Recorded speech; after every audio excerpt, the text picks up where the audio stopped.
today I'm here just to tell you my story, tell you our story, right? It's, we've gone a long ways. It sounds like a short amount of years, but it's felt like an eternity. You're going to hear a lot of things about entrepreneurship, like you have to have a certain DNA to be an entrepreneur. To be honest with you, I went to BYU to graduate in marketing, and I never thought about being an entrepreneur, and just never clicked with me, right? I've always been somewhat risk tolerant, but not completely risk tolerant like you hear about some entrepreneurs out there.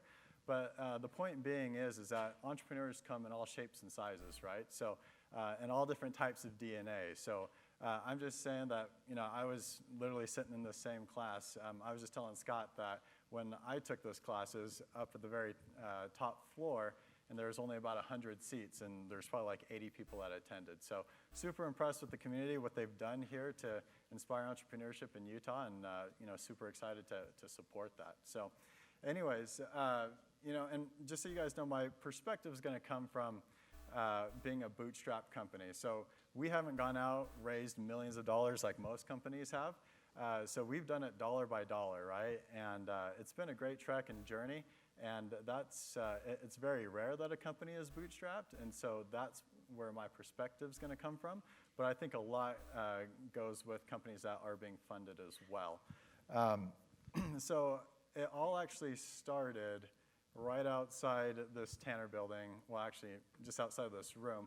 I remember I was going into my junior year, and I was just looking at a schedule, right? And I had one class to fill. I had all my marketing classes, everything that I needed to take, and I had one class to fill. And I was going through this list, and I saw a class called Creating New Ventures by John Richards.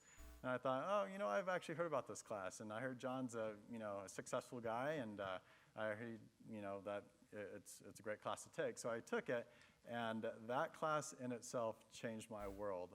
I don't know if anyone knows John Richards. Scott knows him pretty well. But he's a pretty entertaining guy, and I just remember sitting in his class, and he had story after story, and I remember him telling me, there was a point in time where I was looking at my paychecks, and I was making more than professional baseball players. I remember him telling me that, and I was just baffled, right, that someone could actually make that much money, more than professional baseball players. And his journey just sounded like a roller coaster, right? And I didn't believe how much of a roller coaster ride entrepreneurship could be. But I'm kind of like that. I don't like to stay constant. I like to either be down or up and on some type of roller coaster. That's just kind of my DNA. But it was a very inspiring class. And so I came out with my first idea during that class, which was had to do with toilet seats, believe it or not. My wife hates it when I leave the toilet seat up. And I don't like to touch the toilet seat, so I don't want to put it down. So anyways, I came out with this idea where it was a pedal, and you step on it, and it would just raise the toilet seat, and you step on it, and it would close it. So that would solve all of our problems. Problem was I wasn't super into toilet seats, but I thought it was a great idea. I still think it's a really good idea. But anyways, and there's probably something like that out there. Second idea was an empanada shop. So I served my mission in Argentina, and I lived off of empanadas. I thought they were super good, and I thought I could start like a franchise of empanadas. But once again, not super passionate about the food business or empanadas. I like to eat them, but as far as like doing that business, it just didn't really click with me. But one thing I've always been passionate about was golf. So I've played golf ever since I was little. I'm kind of one of those weird guys that will play with friends or kind of go out by himself, right? Which is kind of seeing like going to the movies by yourself. But anyways, I've always just enjoyed the game, been super passionate about it. And one of the problems I saw growing up is that there was a lack of like competitive play and being able to find golfers that were within certain handicaps and at your level. I really enjoy competition, so that's what I was looking for. And all I could ever find were just like tournaments that were done on like Fridays and Thursdays when I was super busy at school. So there wasn't any way for me to like connect with other golfers outside of like my friends who weren't very good golfers, and I still enjoy playing with them. But I saw that as a huge problem, so I thought, hey, why don't we create this social network, right? The Facebook of golf, and connect golfers from all around your area so you can create tournaments and competitive play on your own time. And so I thought this was a genius idea. And I remember being at, let's see here, I'll show you real quick. If anyone knows this place, you might live in there right now. It's called Y-Mount. And I was there at a get-together, and one of the kids in our ward, I was just chatting with him, and I told him this idea, and he said, hey, why don't we do the business plan competition?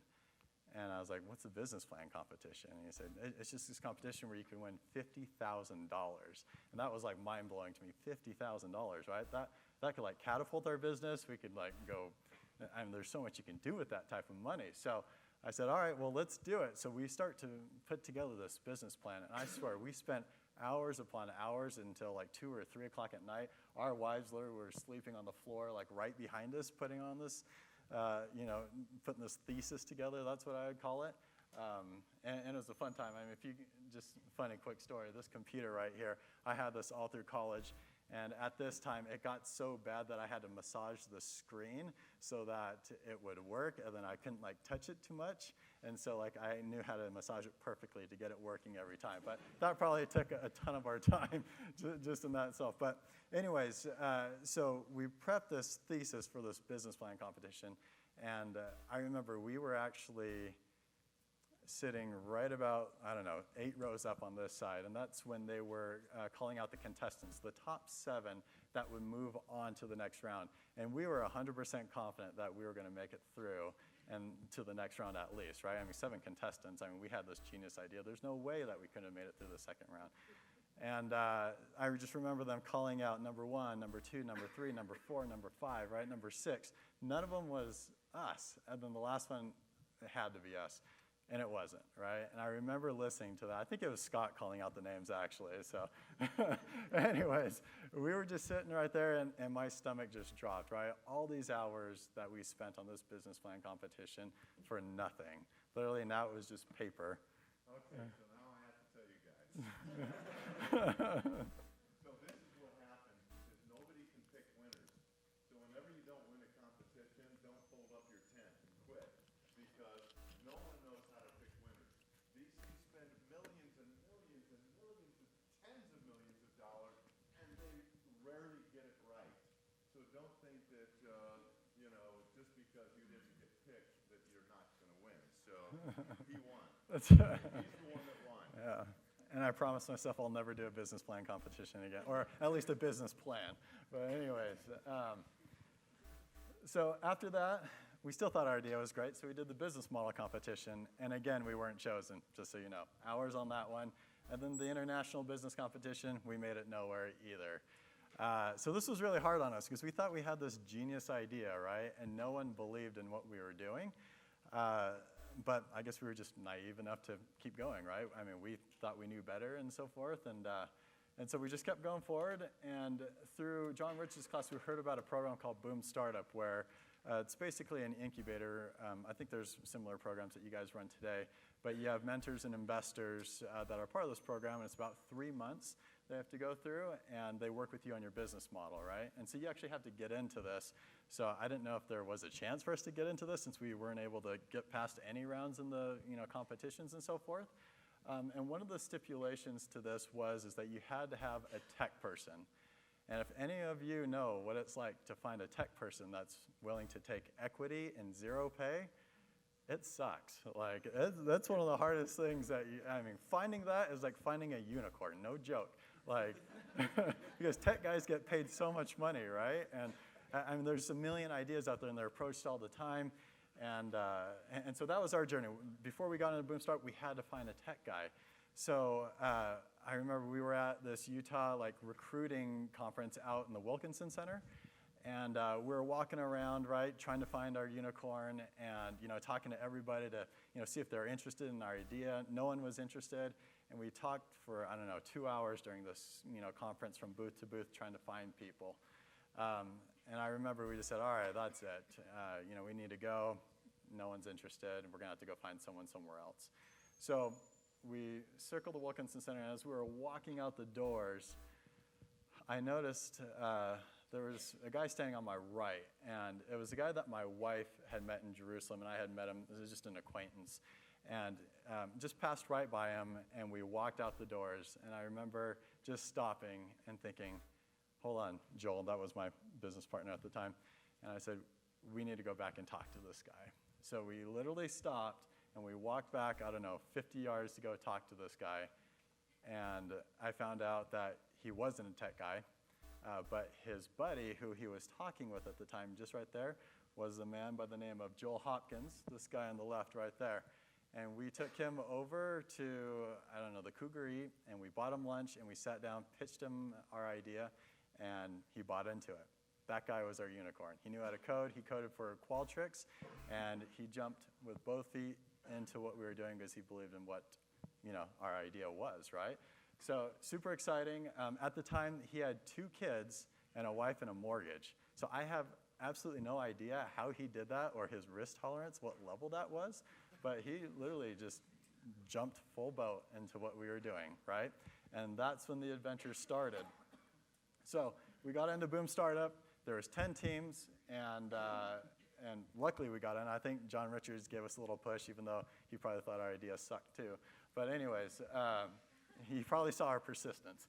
So anyways, so through this program, literally it's 3 months long, and we pivoted 7 times, meaning we failed about 7 times. And we kept taking this social media idea to these golf courses and trying to validate it, and none of them seemed that interested, right? And they didn't really want to support it, and we were confused on why, right? Because us as the customer, we really liked it, but they didn't really like it that much. But we noticed something interesting. They kept complaining about one thing, and it was consistent among all these golf courses that we met with, and that was their point-of-sale system. If anyone doesn't know what a point-of-sale system is, it's basically the system that you check in through, that you pay with, right? And they run you through the system, and they do all their back office reporting and everything else. And so after getting several complaints, we said, hey, can we just look behind your counter and see what you're actually talking about right now? And that's what they were talking about. So this was their main system that was running their operations at a golf club, right? Doing their reservations, their sales, doing their inventory management, their CRM, their customer management. It was running everything. And it literally looked like an Excel spreadsheet, right?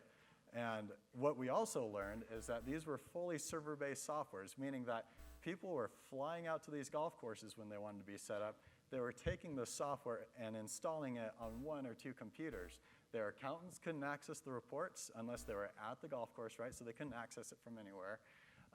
Anytime they wanted an update, which is like on a biannual basis or at most an annual basis, they'd get like these CDs, and then they'd have to like install them and get those updates and so forth. I mean, it was just mind-boggling how archaic the infrastructure was from what we were seeing. And these are the comments that we were hearing. One was, if I could, I would throw this thing out the window right now. The other was, I'd rather use paper and pencil than try to figure this thing out, which actually a lot of golf courses did. And then the last one was, it's probably easier to build a nuclear missile than use this piece of junk. So, I mean, these are strong words, right? To hear this coming from, these golf professionals, that we knew that there was this huge problem. Because this point-of-sale system, just so you guys know, it's not just running people through the golf course, but it's keeping track of who Scott Peterson is, who Evan Teshima is, who all you guys are, what you're spending, what you like to eat, what time you like to play, right? All of this great data that could be helped to drive revenue was stored in these archaic systems. So we thought, hey, why don't we do what Salesforce did, and why don't we just build the first cloud-based software? The main benefits is you can manage it from anywhere, from your phone, from a tablet, from your house. The accountants can stay in their office. They don't have to go to the golf course.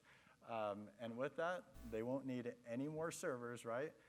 Literally, we had golf courses tell us that their software went down because their clubhouse was hit by lightning and it fried their servers and lost all their data. That was ridiculous, right? So anyways, that's a big thing right there. And then you had frequent feature updates in addition. So literally with these server-based softwares, you couldn't update them that fast.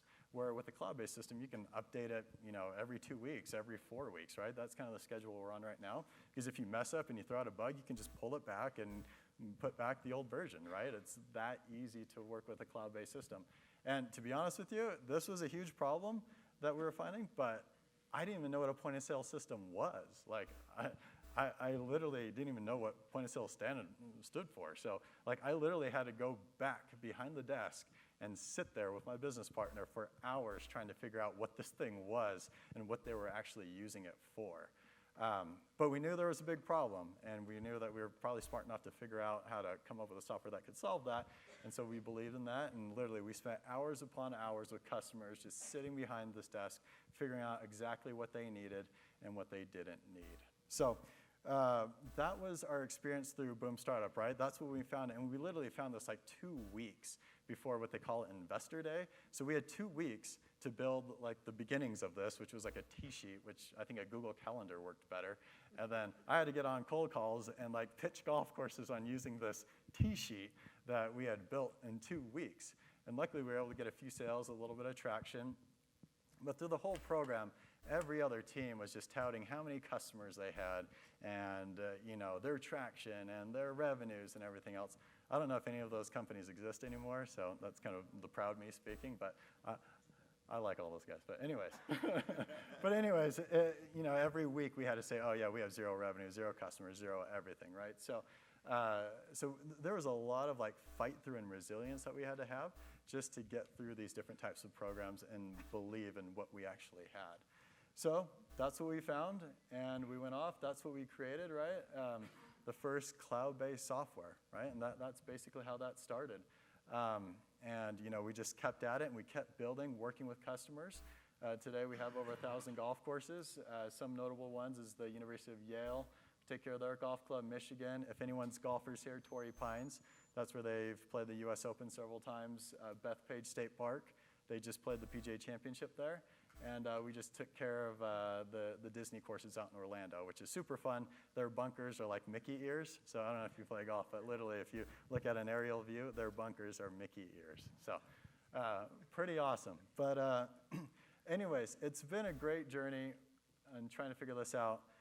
So today, mainly what I want to go over with you guys, it's been years, right? And so I've learned a ton. But looking at it from your situation, right, when I was sitting in your seat, you don't have any money. Maybe some investors, maybe your mom or dad that believes in your idea. I don't know what it is. But I'm here just to give you my perspective on what I think, really helped us out in the very beginning and can help you guys out. So here are some of the lessons learned that we have, right? So first off, you have to ask yourself the question, do you want to go corporate or do you want to take the entrepreneurship route? That's a big question to ask yourself, right? I had a lot of friends, majority of people go the corporate route, and there's nothing wrong with that. These guys were leaving the accounting program, making $50,000, $60,000, right? Going to these big 5 accounting firms. They had health insurance so they could take care of their families, and they, maybe got a car. I don't know. They're just getting so many cool things, right? And then you have the entrepreneurship route. And my first year at 4UP, I made $0. And I probably worked more than they did. Literally, I would have made more working at McDonald's than doing what I did. Like it's definitely not a comfortable situation, right? And even in year 2, we were able to finally pay ourselves $500 a month. And how excited we were for that, right? $500 a month. I think that's what you guys spend on food a month now. But anyways, after that, we got up to like $2,000 of that year. And now we could live like $2,000, right? That was amazing to be able to get up to, that dollar figure. So anyways, but if you think about it, there are a lot of trade-offs, right? You have corporate where it's very comfortable. You have this job, you have all these perks, then you have entrepreneurship, you're shooting for the moon, right? You never know what's going to happen. But one thing I learned is that I would not change a thing starting a company right out of college. And the reason being is because I knew that if we failed, I was still young, right? And we were still living like college students, right? It's not like we were making a lot of money in the first place. So all you had to do is continue living like a college student, making nothing, right? We still had top ramen, we still had the food, we had, what we needed to survive. But I think, I look at it now and, going back, just thinking about it, just going to tell my wife, okay, I know I've been working a job and I've been making X, now I'm gonna make 0, and I don't know when we're gonna make $1. Like, I find that incredibly difficult to do that, to do entrepreneurship after college, right? Which a lot of people do, and it's very successful, but a lot of the mindset is hey, let's go work in the, corporate infrastructure out there for a few years, and then after that, we'll go ahead and start our own company. it's not that easy. But like I said, it can be done. Entrepreneurship's been proven in many, many ways. But I do find it a huge benefit to give it a shot right out of the gates, right? If you burn and fail, then that's okay. You're still super young, and you can go get a corporate job anytime, right? So anyways, that's the question you have to ask yourself. And a lot of people kind of want to dip their toes in corporate and then dip their toes in entrepreneurship. I can tell you right now that 100% of your time in entrepreneurship is like not even enough. So people that think they can do both, maybe sometimes it works out, but I find that incredibly difficult. I say that you have to choose between which route you're going to go in, and whatever route you take, you have to jump in with 2 feet, and there's no tiptoeing in both sides. So that's one thing, one decision you actually just have to make by yourself right now is which route do you want to take if you are going to try to start a company. Second is team. I say choose wisely. I'll get to why you need to choose wisely. But anyways, you want to have both feet in, but you also, whoever you partner with, they need to have both feet in as well. And just so you know, the solo lone wolf entrepreneur is not very common. You need a support system around you, and you need a good business partner, in my view. And they need to be passionate, and when they have both feet in, it shows their passion for what you're doing, and you need a lot of passion to go through what you're going to go through. Second is compatibility. Literally, I saw my business partner more than I saw my own wife. I spent more time with them than my own wife, right? Like, you spend so much time with them, and you have to come to decisions on so many things together, right? And you have to support each other back and forth, that if there isn't any compatibility, if you don't see that now, that's an issue. So you really have to look at the person that you're wanting to partner with and say, hey, can I do this with this guy for 5 or 6 or 7 or 8 years straight, right? Where I'm seeing him 8 hours a day, or 12, or however many hours, right? The third is ability to solve problems. When you're first starting a company, there's nothing but problems. I can tell you that right now. It's either money, or there's bugs, or your product's not working. Like, you have to be able to put out fires. I remember sitting in Priesthood one time, and we had like 3 golf courses on, and I got a text from Brett Watson from East Bay, and it said, hey, there's an issue with taxes in your system. If you don't get this figured out now, we are canceling. And I remember thinking, oh crap, right? Like, my heart just dropped, because like, this was one of our best customers. We made the most revenue off of them. And so literally, I remember getting out of class, running up the hill to my room, and then I called Joel Hopkins, our CTO, and he got out of church as well, and he ran.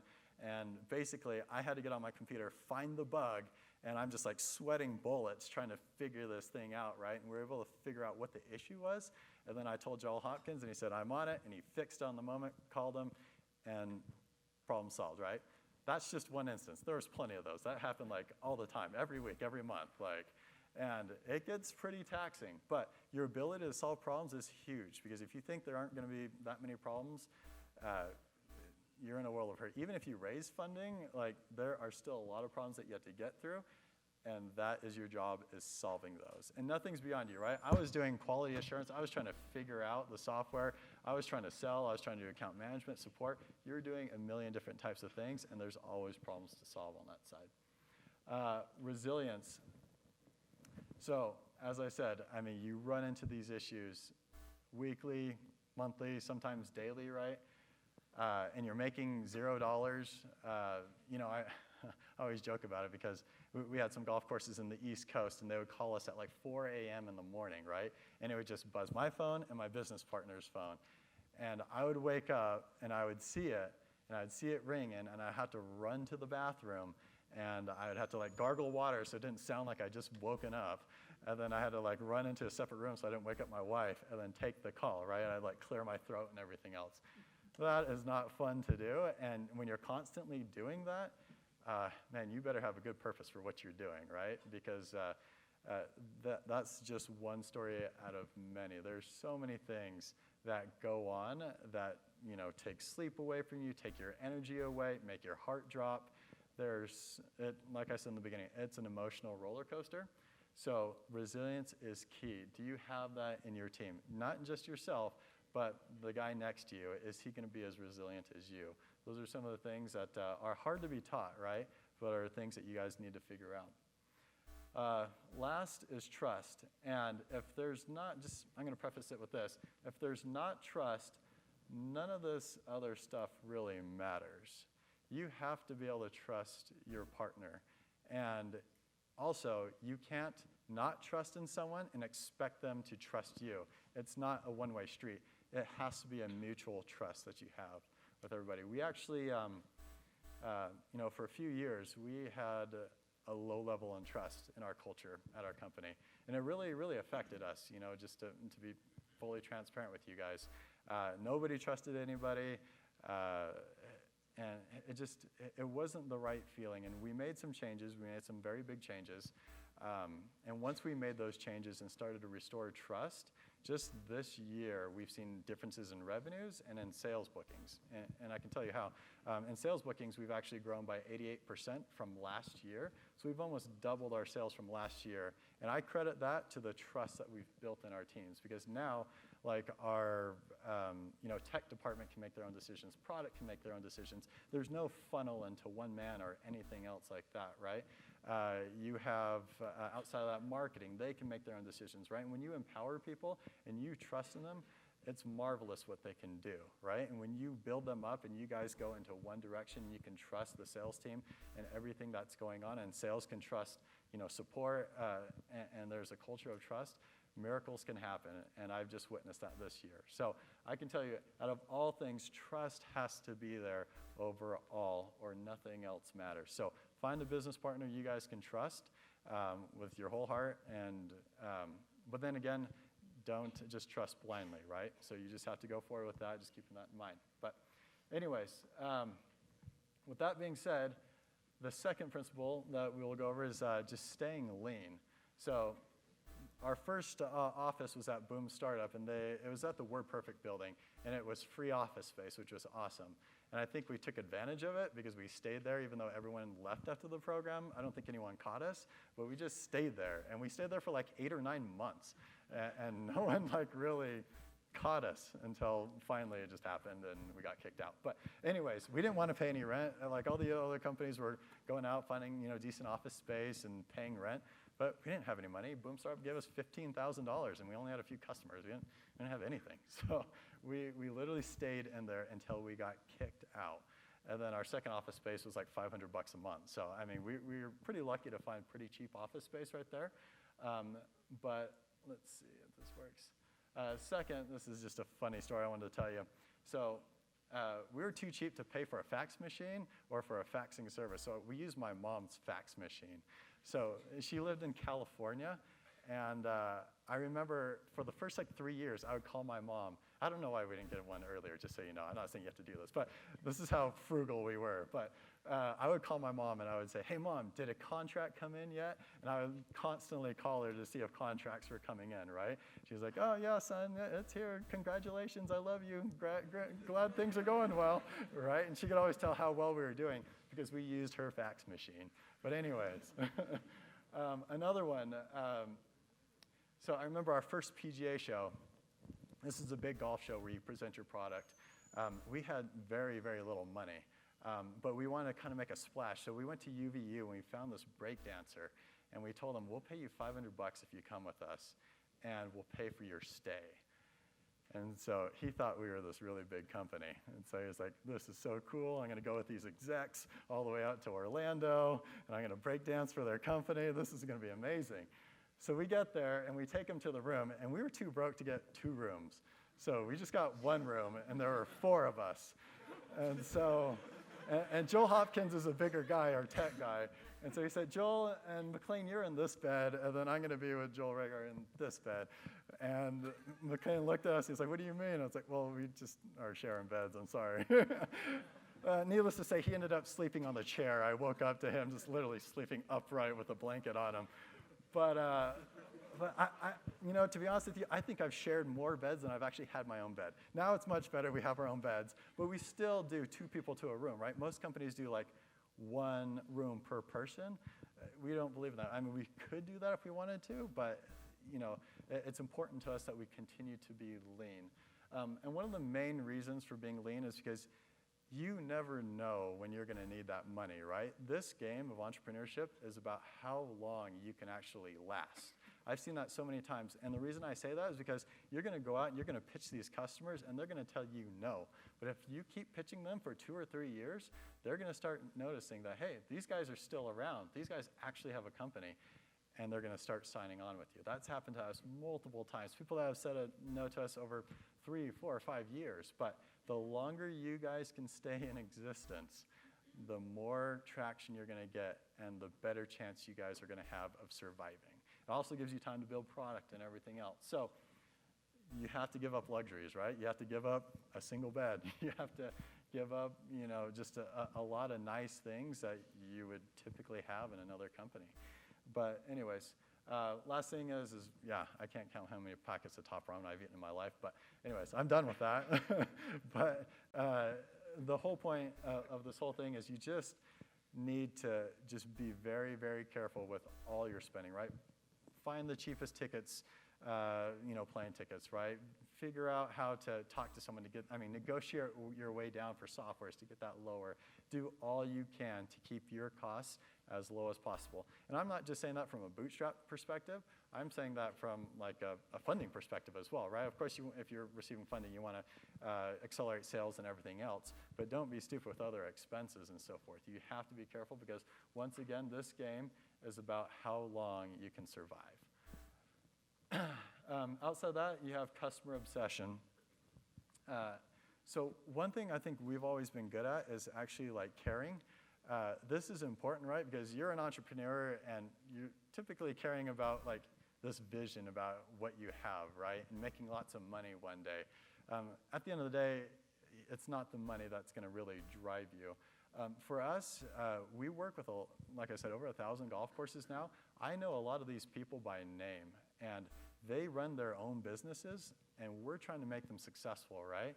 And nothing's more gratifying than seeing our software at work making these golf courses more successful. Each one of these golf courses has like 50, 60, 70 employees, and if that golf course goes bye-bye, those jobs go away, right?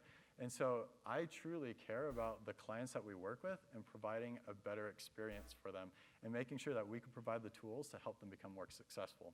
So whatever you guys are doing, whatever product or service it is, you actually, and I'm sure you do already, but you have to really genuinely care about these customers and see them as actual people, right? They're not just dollar signs. You have to see them as people with real life problems. We used to get mad every so often because people would yell at us when we were taking support calls because the software wasn't working, and thinking these guys are jerks, right?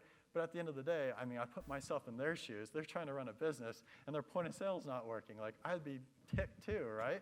So if you can understand your customers from their perspective and actually care about them, I know that's a simple principle, but a lot of times it gets put to the wayside as you focus on revenue and profits and everything else, and you have to come back to that because these customers will sense that. I can guarantee you that when you lose that care, they will sense that, and when you actually really care about them, they will know, and it is the best way to build loyalty. So outside of that, I say be customer obsessed and have a keen awareness of your competition. So there's always going to be competitors out there, right? And the companies that seem to fail are the ones that just focus on their competitors, what they're building, and trying to build what they build, right? And always being just worried about the next thing that their competitors coming out with. We've never had the luxury of even worrying about competitors because we've never had like funding or anything else. So we've always had to build with our customers what they wanted because they wouldn't pay us anything if we didn't build what they wanted, right? So ever since the beginning, we've been customer obsessed. We have been on phone calls with them. We've been the best support team to them, making sure that they've had everything that they needed, right?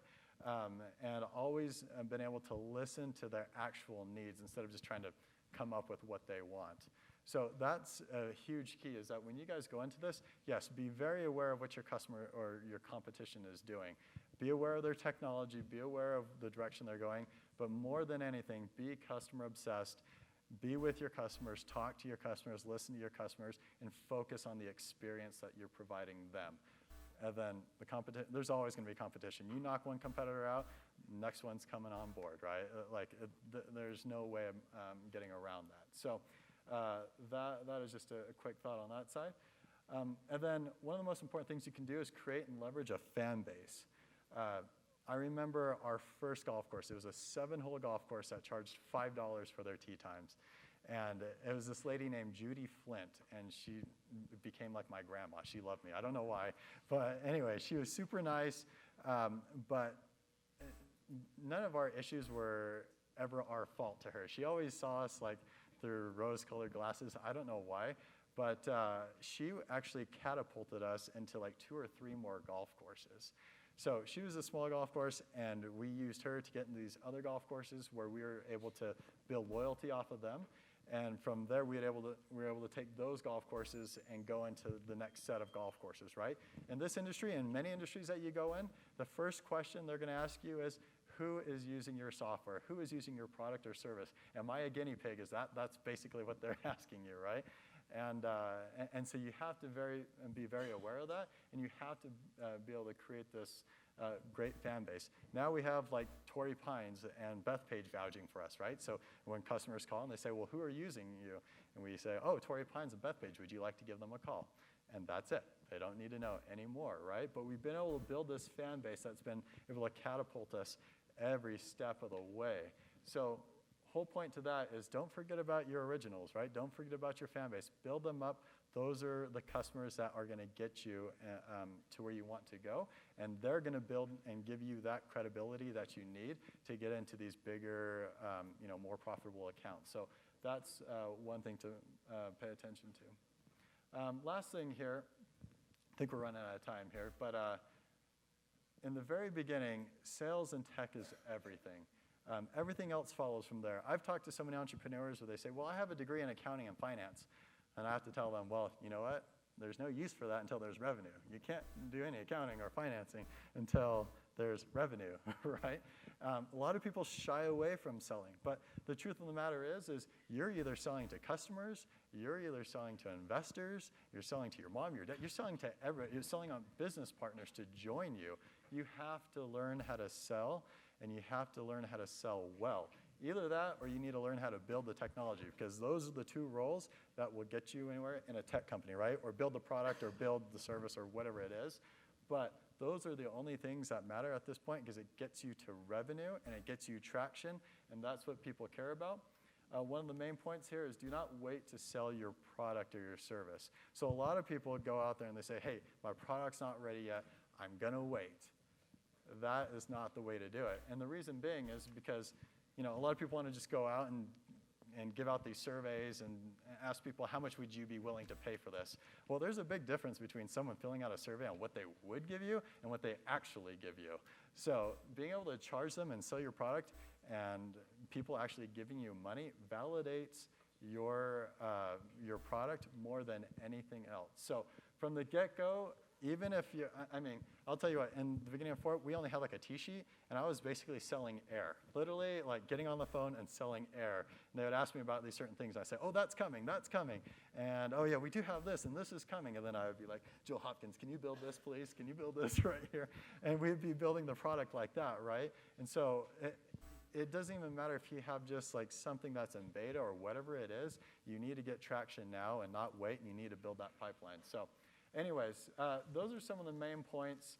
Last one is just roll up your sleeves and do what it takes. One thing, taking it to a spiritual level, I remember losing our first customer, and it was like the most heart-wrenching thing. We had like 10 customers, and we finally lost one.